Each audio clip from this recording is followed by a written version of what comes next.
Ассаламу алейкум кыргыз элим, кандайсыңар, жакшы турасыңарбы? Бишкек шаары 7 декабрь. Не десеңер? Кыргыз стендап 2 жыл аттуу чоң күлкүү концерти. Мен атам вообще намектөрдү түшүнбөйт. Сый тамактан кийин сыйтам экисинен бирекин жазады. Апаларга билесиңерби, медик кыздан башка кыздар көкмөй көрүнөт көзүм. Көлдүктөр силер сүннөткө акырына чейин отурбай турбайсыңарбы? Мен жаткан коляска азыр Дордойдо бизнес кылып жүрөт эжелер. Анан бир күнү мени аябай карап туруп кетет. Ушу эки калыңызды одновременно басканда скриншот болосузбу дейт. Билеттер Кассир Чекит Кейджи сайтында.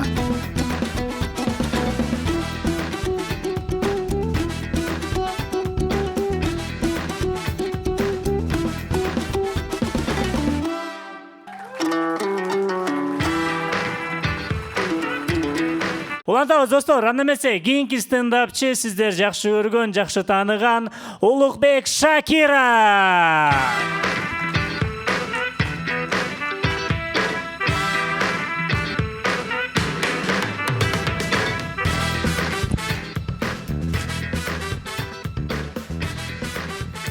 Кутман кеч, айымдар, мырзалар. Кандайсыңар? Рахмат. Анан 31 жашта эле оңой жаш эмес экен да. Бүгүнкү материалды жаттап, биретин жаттап, мындай мээге кирбей эле память кетип элечи. Анан келинчегим айтат, возрастта деле эмес, насыбайың ташта деп. Ошо бүгүн интернет өнүгүп атпайбы, аябай өнүгүп атат, тим эле маалыматтын баары бар, ачык. Бирок биз деген ошончо маалыматка ээ болгондон кийин мындай акылдуу, мындай алдыга умтулуп кетишибиз керек эле да. Бирок мындай тескерисинче мындай келиси болуп баратабызбы, ушундай видео көрүп аткан адамдын видеосун көрүп элечи. Анан интернет бизге дүйнөнү ачып салды. Мурун биз кинодон көрүп угуп жүргөн нерселер Кыргызстанда да көбөйүп кетти да. Мисалы, транс менен гейлер.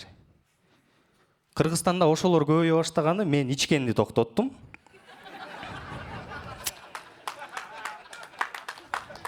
Чынында ар кандай болуп кетиши мүмкүн да, туурабы? Билбейсиң да. И тем более алардын баары эле мындай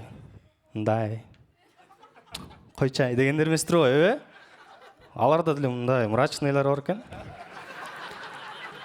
Еще бирдеке болуп кетсе, заявление жаза албайсың да. Бирок интернет менен биздин балдарыбыз акылдуу болуп кетти да. Мындай правасын качать этип элечи. Өткөндө 6 жаштагы балам түнкү 12-де телефон чукуп жатат, айтам, телефонду бер да укта десем, айтат, ата эмнеге сизге телефон чукканга болот, а мага болбойт дейт да. Таң калып калдым мындай. Анан бирок мен деле сурап көргөм, биздин убакта телевизор эмес беле. Анан бир жолу түнкү 10-дордо келди атам. Всё, давай телевизорду токтот да, укта деди, өзү пультты алып отурат. Анан мен да сурап көрдүм атаманчы, ата эмнеге сиз телевизор көрсөңүз болот, а мага болбойт дедим. Ошол моментте телевизор эле эмес, көз алдымдагы жашоо өчүп калды.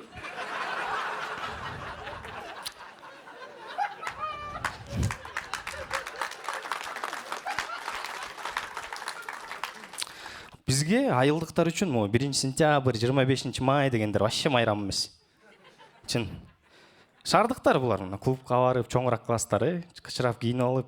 Биз деле кычырап кийинип жүрөбүз, мындай костюм, шим, ак рубашка, туфли, бирок ошондой кийинип алып бир братандын картошка же чөбүндө жүрөсүң да.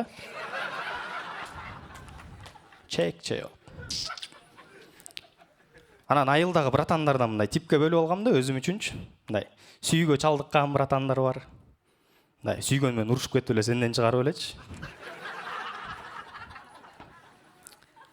Беспределщик братандар бар. Саламдашып туруп эле мурдуңду сындырып, кабаргаңды сындырып туруп, тамаша братичке деп коет го. Анан эме продюсер братандар бар го, жагы ырдатып бийлете берген.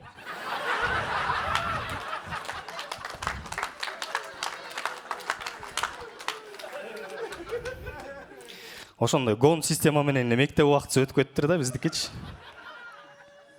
Бирок ошол маалда врачтар да гон болчу экен да, азыр ойлосом. Бир жолу башыма удар жеп ооруп атат, чыдабай калдым, анан эртең менен тура калып туруп эле больницага жөнөдүм. Бардым, айттым, башым ооруп атат. Удар жегем дедим. десем, врачтар анализ тапшыртып туруп, бөйрөгүңө ташталып тур деп жаткырып койду го. Ошондо мындай болуп атат да, сен деген бир мужикке барасың да. Эми будущий кайнатаң примерно. Кызынын колун сураганы барасың, десең ал мындай ойлонуп туруп, кызыма келдиң бе? Жакшы. Бирокчу, моякта чек чейген пассат бар, көрбөйсүң, сага 200 келе берем депчи.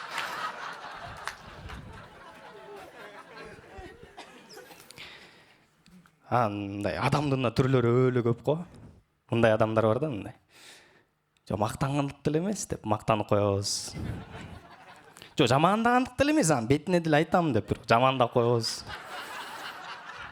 Бетке айтканын вообще көрбөйсүң го. Момундай байкелер бар да. Буюм сынып калсачы үйдө. Оңдогондун ордуна сөгүп коет го. Энен Кытайдын кылгандар, жарабагандар, сени ыргытчы де. Момундай сверхспособности бар кишилер бар. Онда алаканына сууну бир эле алат, бирок бетин, оозун, мурдун бир чайкап кетет го мындай.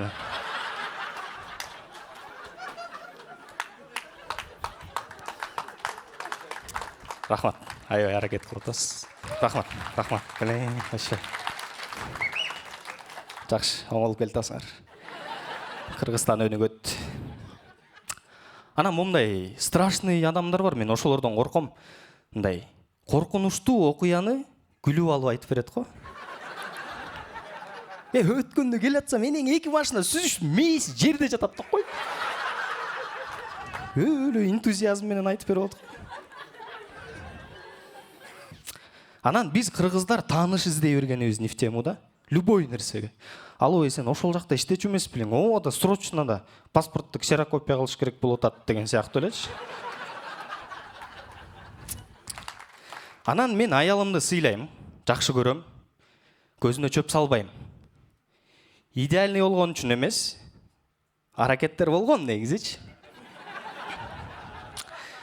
Бирок аракетим ишке ашпай калганына 2 фактор себеп болду. Биринчи фактор бул растерял общение с другими женщинами, кроме жены, дейт. Кыргызчасы,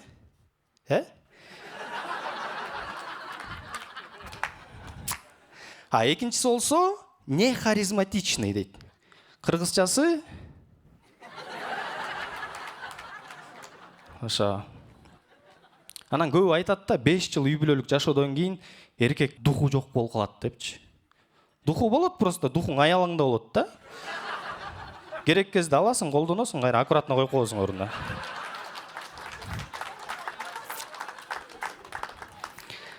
Менин 2 дипломум бар. Мени каякта иштейт деп ойлойсуңар? Туура. Эч жерде иштебейм. Карыз море, 2 балабыз бар. Экөөбүздүн жашообузду састараны карап отуруп, жанагы сөзгө ишенип кеттим да. Жакшы кыздын баары далбандарды тандап кетейт дегенчи. Улукбек Шакиров, чоң рахмат.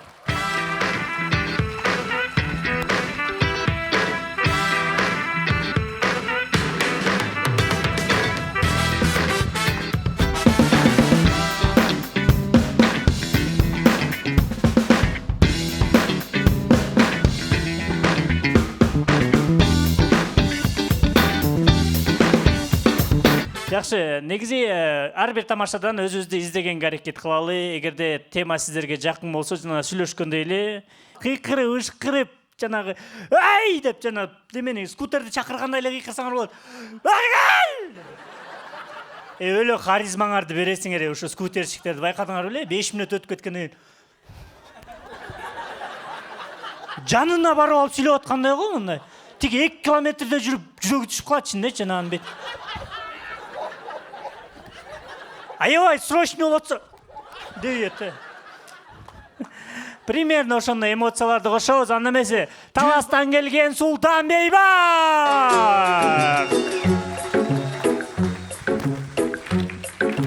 Токоюм бойлоп баратсам. Ассаламу алейкум, жамаат, кандайсыңар? Бир кол чаап коюңуздар. Ыстыкөл кандайсың, Так, биринчи текшерип алалы. Таластыктар бар, кол чаап коелучу. Все, болды. Все, болды. Біреу жетеді. Негізі қанша таластық бар ғана, қол көтерсіңдер жөн эле. Негізі біреу жетеді, қалғаны подмогада тұрғылайшы, что. Мен таластан болам. Баяғы мен көп таңғалы өрем да, негізі. Көзім кішінекей, бірақ таңғалы өрем да. Бір нәрсеге аябай таңғалам. Бишкекте жашаған, инстаграмда отырған қыздар бар ғой, момдай қылады ғой, момдай. Байқасаңар, кечке мал бір саат 8-9-та инстаграмға момдай сторис кіргізеді ғой. Хочу внезапной радости деп чимдай. Устал от бишкекский жары, хочу на искуль дейді ғой. Ертесі қарасаң еле вибичте жүрген болады ғой. Құзып. Же боомда бір камерын ішінде кетіп баратқан болады. Сұрауға бергім келеді да, сілерді кім алып кетіп отырады? Хайзе экспресс. Біз еркектер бір күн стройкада іштеп, фундамент қойып, гир болып мындай. Хочу баню десе ешкім алып кетпейді тұрау. Максимум душта. Европаға бардық. Таластық Европада, елестетіп отырсыңдар ма? Завтрак Мюнхенде, обед Швейцарияда, ужин Миланда. Бірақ маған ешкім жеген жоқ, бұл бая таластық мақтанып отырды деп айтып отырды да. Таластықтың жашы өзі болды да. Самолет, гостиница, кафе, кечінде дальше больше дегендей. Парижде жүргенбіз. Парижде жүрсем мен айылдан бір классташым жалып қалды. Қаяқтасың дейді. Парижден. Сусамырға жетіп қалыпсың да дейді. Сен жетесің Сусамырға. Видео вызов менен чал, мына. Көріп атасың ба? Ушундай соны впечатлениемен жүріп, Европадан келіп еле сразу айылға кетіп қалдым. 10 күн жүрдім, 15 күн жүрдім. Айылда да көп жүрген болбайды екен. Айылда көп жүрсең, апаң менен қосылып, ертер планетадан сериал көріп баштайды екенсің да. Бірінші күні бай апаң менен қосылып көреді екенсің, екінші күні қызы баштайды екенсің, үшінші күні күтө баштайды екенсің да. Мен азыр бойдоқпын, 30 жаштамын. Азыр маға көп деле нәрсе керегі жоқ та. Кішкене жалқы болып қалады кезінде. Азыр маға бір жақсы бір шашылық болса, ұқсыз-бұқсыздар менен жақсы бір отношение болса болды. Жетеді ошол. 30 жаштағы күйеуге телек қыз менен сүйлөшүп көрдүм. Жақсы екен. Bir плюсу бар екен. Постоянно сумкасында баш орындары жүреді екен да. Мен деле 30-тамда, может, мен деле башым ауырып қалады дегендей. Жаш кісімен де сүйлөшүп көрдім. Айтып қойды ғой, өзің тарбиялап аласың депші. Ата маған бұрын біреуден тарбиялам келгендер келші дем да. Бұл баяғы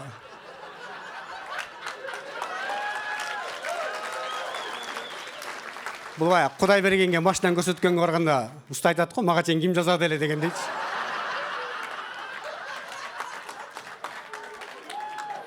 Алды болбай қалды, анда тарбиясы жоқ екен. Енесін көріп қызын алды дейді ғой. Енесін де көрдім. Жөн еле көрдім, мында ешқандай. Жөн еле таныштым. Енесін де тарбиясы жоқ екен. Мен тайнесін қақтан табайын тұрау. Ошол жаш қыз маған мындай непонятный сұрауларды берді мындай. Неудобный. Мен бетім жақшылап қарасаңар, мен бетімде қалдар көп та, бұяқта бар.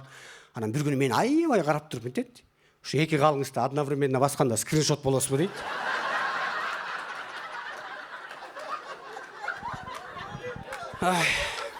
Мен айттым. Менің бұяғымда да қалдарым бар. Может, бұяқтың функцияларын көрөбүз. Гороскоп бойынша кимсиз дейді. Балықмын. Қандай балық істейді? Форельмін. Точкаларым бар, көріп отырсың ба? Жаңағындай тоғдан келген балықмындай. Против течения ұшқан. Поклонницаларым пайда бола баштады. Баяда бір жұма инстаграмдан біреу жазды. Сен маға аябай жақтың. Мен сені жақсы көріп қалдым. Мейлі деп ешкілі жазған жоқ. Бір жұмадан жазып қойыптыр. Если что дейді. Мен саған өмірім бергенге де даярмын дейді. Өсім шок бұл. Сені саға кем ошен айтмақты отырсыңар да. Жастым. Қаншадасыз дедім. десем 48-темін дейді. Анан айттым, болбогон өмүр калган турбай калдым, несин багарнама кыласыз? Өмүр мага эмес, сизге керек экен.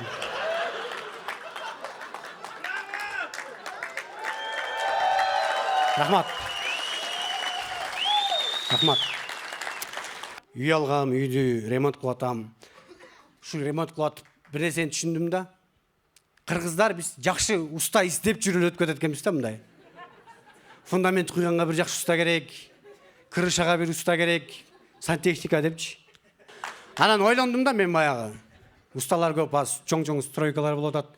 Эгерде ушул Египеттеги пирамиданы кыргыздар салганда кандай болмок эле депчи. Элестетип атсыңарбы? Азыркыга чейин бүтпөй калмак болуш керек жана пирамидачы. Объект низдам болмок да. Египеттен пирамида бир объект, анан жалдан бир объект алып алмак да бизгилерчи. Жумуш жаңы эле баштаган бир кыргыз. Фараон Мурат, аванс берип турбайсыңбы? Шериним бар эле депчи. Бирок биз кыргыздар эчтеке салбай эле коелу. Биз только акчаны берели, башкалар салсын, Чоң рахмат. Таласым алтын бешигим.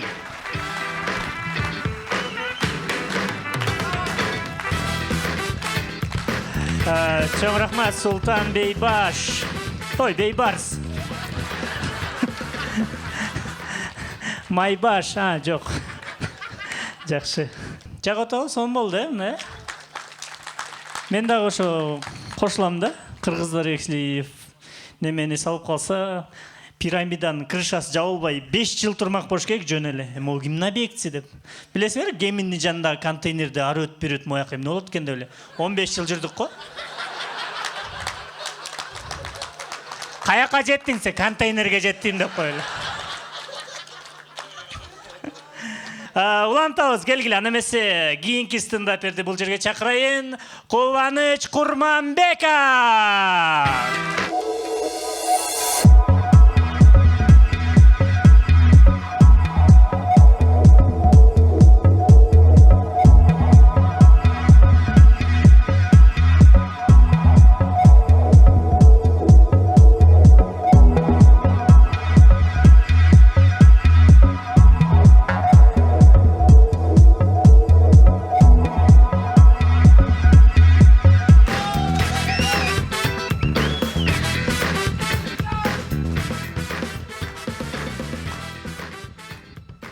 Саламатсыздарбы? Кутмандуу кечиңиздер менен. Кандай эс болуп атат? Жакшы болуп атабы эсалы? Отурасыңар, анан ички кийимиңерге кумду аралаштырып коюп. Башыңарды тырмасаңар кум чачырайт. Жөтөлсөңөр кум чыгып кетет оздон дегенде, Мен ушул көлгө жыл сайын келип атып, эмени байкадым да. Ушул быйыл коттедж, номерлердин баасын коюп аткандачы, моюнту коюп атышат ошентип ойлоп атам менчи. Калькуляторду мондай коюп туруп, кол менен шатах этип чыгат. Монча дейт да. 3 күнгө келсең 3 жолу шатах. Баасын көргөндөн коркосуң го. Анан ушу көлдөн мага эң жаккан жери, жыл сайын келип, атайын ошо издеп барам да, мондай кафелер жагат мага. Мындай менюсу ооз-2 го. Не тамак бар экен айтып эле коет го сага. Алдата ходовой 5 эле тамак бар. Лагман, манты, ашлямфу, шорпо. Анан вдруг эси что Европадан бирөө келип калса, деп гуляш деп коюшат да. Нанды мондай кылып берет го, бекерле. Анан счет сурасаң дагы мойтуп, столдун үстүн карап, сени карап туруп 600 төлөп коет го. Эсептебейт эле. Примерно эле мындай карап эле айтып коет да. Кош элечи. Анан көлгө түшүп жүрүп, бир нерсени байкадым мен, эмен аябай билип калдым да. Ким кайсы областтан келген мындай бир көрүлө айта алам да. Мисалы үчүн нарындыктар сууга түшкөндөчү. Суу кичине майланышып кетет да үстүчү. Да, майланышып. Шорпонун үстү бар го, ошондой болчу. Нарындыктар суудан чыккандан кийин көлүктөргө келип чийгөгүн алып коюшат кээде. артқа сайлашқандардың бәрі таластықтар. 100%. А баткендіктер болса суға түшпейді екен алар. Суға түшпейді алар. Алар суға чөміледі. Суға киринет. Суға кириніп келбейлі дейді ғой. Чошып кетесің ғой, бұл шампуньдан салышпай азыр деп. Жайқы каникулда эмне кылдың деген сочинение жазгыла деп қалса, вдруг каникул сентябрда бирөө келип жаз деп қалсачы. Эстеп койгула, силер кыргыз стендапка бардым деп кошо кетсеңер болот. Кошо кетсеңер болот да. Каникулдан кийин, мектепке баргандан кийин жазгыла деп кыйначу эле го. Ошондо мен чын айтсамчы, калп эле жазып койчумун. Айылга бардым, ат миндим, эшек миндим деп элечи. Чындыкты жазчу эмеспиз да баарыбыз эле. Туурабы? Чындыкты жазсак, эшекте иштедим деп жазмакпыз да. Эшек минбей элечи. Азыркы окуучуларды карасаң, каникулда бош эле жүрүшөт, эмне кыларын билбейчи. Көлгө келип кетишет, мансионат, чет өлкөгө кеткен окуучулар бар, рейс алганы. Биз деген азыркы ата энелер балдарыбызды аяп атабыз да. Чын эле, бизди аячу эмес экен да. Билесиңерби, акыркы коңгурак кагылар менен 26 май күнүчү телефонду алып туруп, айылга чалып, алло, силерге 3 айга малай кереги жок беле? Хорошо. Деп туруп, сары автобуска салып ет. Түшкөндөн кийин мондай басасың, ана мондай кетсең эле барасың деп коет. Болду, 3 ай бою ошакта разнорабочий болуп жүрө бересиң. Кеткиң келсе де эч кимге айта албайсың. Өзүнчө бир эч ким көрбөгөн жакка барып ыйлап коесуң кеде. Качан алып кетет болду экен деп. Айылда кийимдерди кийип баштайсың го? Өзүңдүкү жарабай калыпчы. Айылда бир сонун гардероб бар го. Эшиктен киргенден кийин оң жагыңда же сол жагыңда мындай кийимдер илип турат. Любой киши келип мындай карап тандап кийип кете берет да. Анан бир күн келет, баягы малайды алып кеткеничи. Алып кеткен атынан келетканда эле мындай буяктарын жарылып, көздөн жаш чыгып, жди меня бер жакта эле калат го. Музыка койчосочу ошол моменткечи. Азыр антпай калды, азыр телефон бар, чалып билип коет. Ата жүрөсүң, эмне болтасың деп, Телефон баарын бузду да. Азыр телефон жок, эч ким уктай албай калды, туурабы? Баарыбыз телефон менен уктайбыз, Азыр эч ким монтип килемдеги ойларды монтип көзү менен жүгүртүп карабай калды да.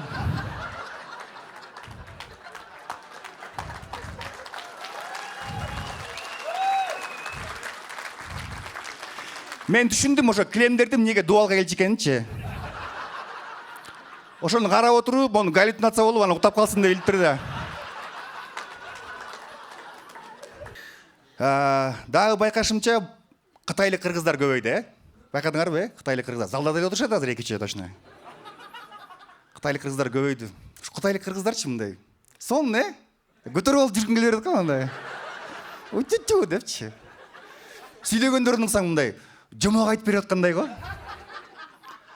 Ысык көл абдан коз, ажайып. Көл жээкке кайтып өтүп кетсек болот, арыбаңыз деп. Нукура сүйлөшөт го. Дайыр ойлойбурум, ушу кытайлык кыргыздар кечинде үйүнө барып уктардачы. Өзлөрүн өзү мына зарядкага сайып коебу деп чыппын. Сезиле берет да мага, билбейм деген. Бу жерде бир точкасы бар да, Type-C, эмне билбейм. Ар эле жылына жараша болуш керек, эскилери. Мурункундай, Samsung'дукундай. Чоң рахмат, силер менен болгон Кубаныч Курманбеков, буйсада көрүшөбүз. Жакшы салыңыздар. Чоң рахмат. Азыркы балдар чын эле жыргап эле жашап атышат, 3 ботасы бар го эми. Биз даже өзүбүз барып ошол ботусту кийип көрчү эмеспиз да. Атаң монтип туруп эле кетип калат го. Болду, чак келсе да, чак келбесе да кийесиң аны. Жакшы, ысып кеткен жоксуңарбы? Ысыдыңарбы? Ошон үчүн ысык көл деп аталат бияк деп салса.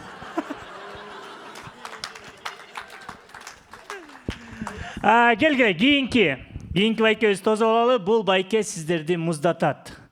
Анткени бул байке 38 жашта ат башыдан келген Бактияр Тынаев.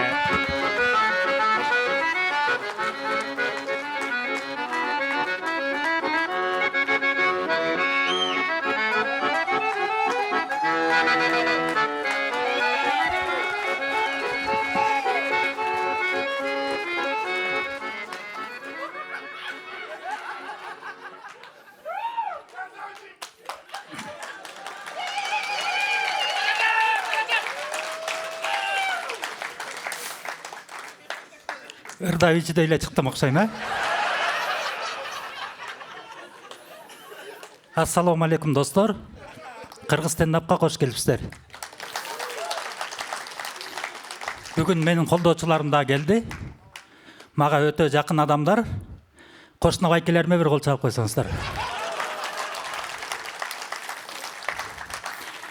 Айрыкча мына бир байкем отурат, көзүн көрүп мактагандай болбойн. Жакшы байке. Аял да жакшы эже, кымбат эже. Анан байке аялын ушунчалык жакшы көрүп сыйлайт. Өткөндө жолдун боюна бир магазин салды дагы. Магазиндин атын эженин атынан кымбат коюп койчу да.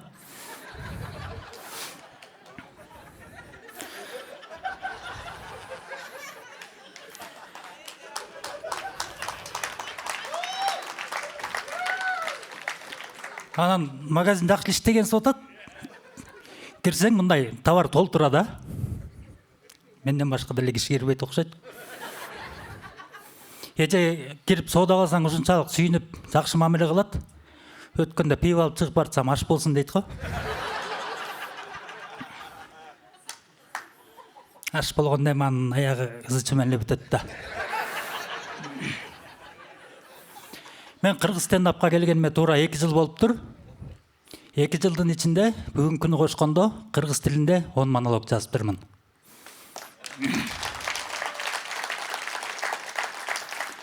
Анан ырчылар айтып коет го, биз ырларыбызды аябай жакшы көрөбүз. Ырларыбыз биздин балдарыбыздай эле болуп калды депчи. Анан менин деле монологдорумду балдарымдай эле болуп калды. Убакыт өткөн сайын эле монолог жаратыш кыйын боло баштайт экен да.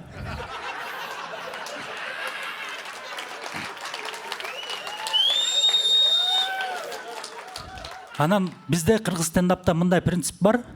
Чыгармачыл адам ар дайым ачка жүрүш керек дегенчи. Мыкы ушунчалык скромный адам, мыкы өзүн чыгармачыл адаммын деп эсептебейт да.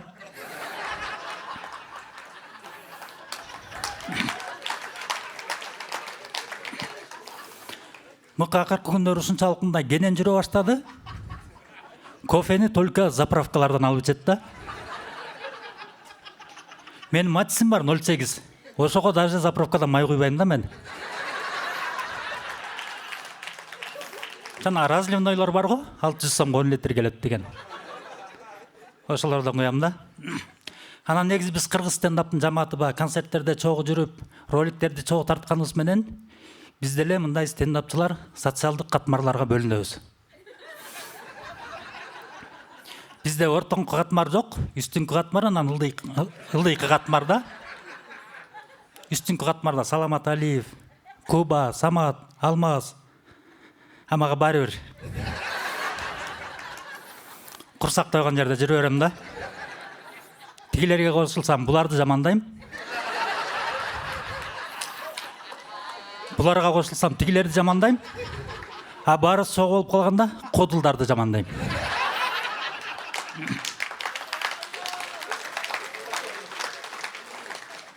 Анан негизи көптөн бери мындай кыла эле келем мен. Бул жолу көлгө келип бир аз кийинип алдым жакшыраак.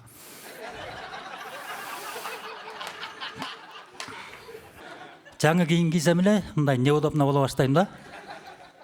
Бул менин балалыгымдан калган нерсе болуш керек. Биз 90-жылдары чоңойгонбуз. Папашанын инилеринин кийимдерин кийип эле чоңойдук да биз эскилерде. Эми болуп калчу кээде бир жакшы кийинип барган күндөр жаңы кийим. Бирок жаңы кийинип барсаң эле мындай классташ балдар кыздар карай берчү да. Анан ошондон уяла берчүмүн да. Мен азыркы жаңы кийимге болгон реакциям мындай айтканда детская травма да.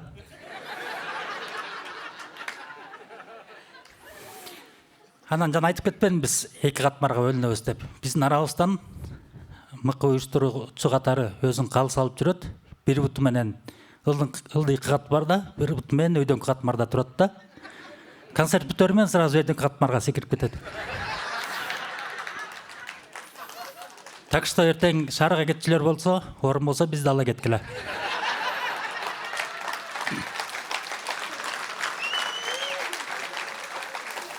Мен өзүмдүн жаш курагыма караганда улуу көрүнөм да. Өзүмдү жаш эле сезип жүрө берем.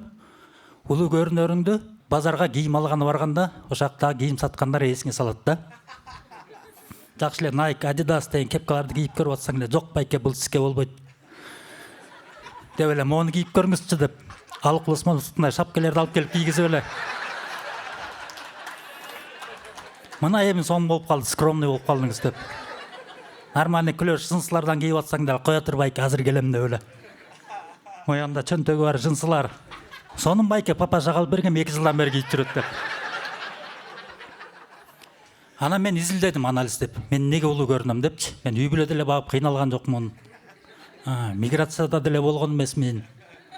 Жумушум деле жеңил, электрик болуп иштейм. Ана мен барып жумушумду жасап кетем. Анан көбүнчө улуу адамдар мага ыраазы болуп, рахмат балам, колуң менен тең кары. Кылганың менен тең кары деп бата бере беришет. Ошо бата менен эле келет абыз.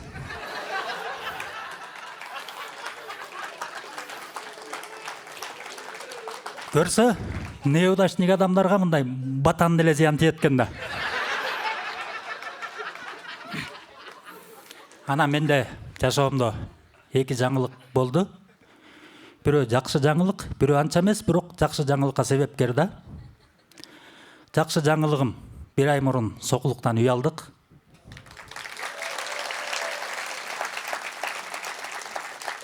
Баары эле жакшы, биз жакта бирок таза суу маселеси курч туруп атат. Ал жакта огороддор чоң экен, анан кошуналарың сууну ачып, карточкаларын сугарып берет экен да. Бизге суу келбейт. Анан кошуналарыма барып бир-экөөнү айттым, байке, жаап койбойсуңарбы? Бизде суу жок болуп атат десек, кое турчу, карточка күйүп атат деди. Кыскасы мен сокулуктагы авторитетим азыр карточкадан да бир аз ылдыйраак да.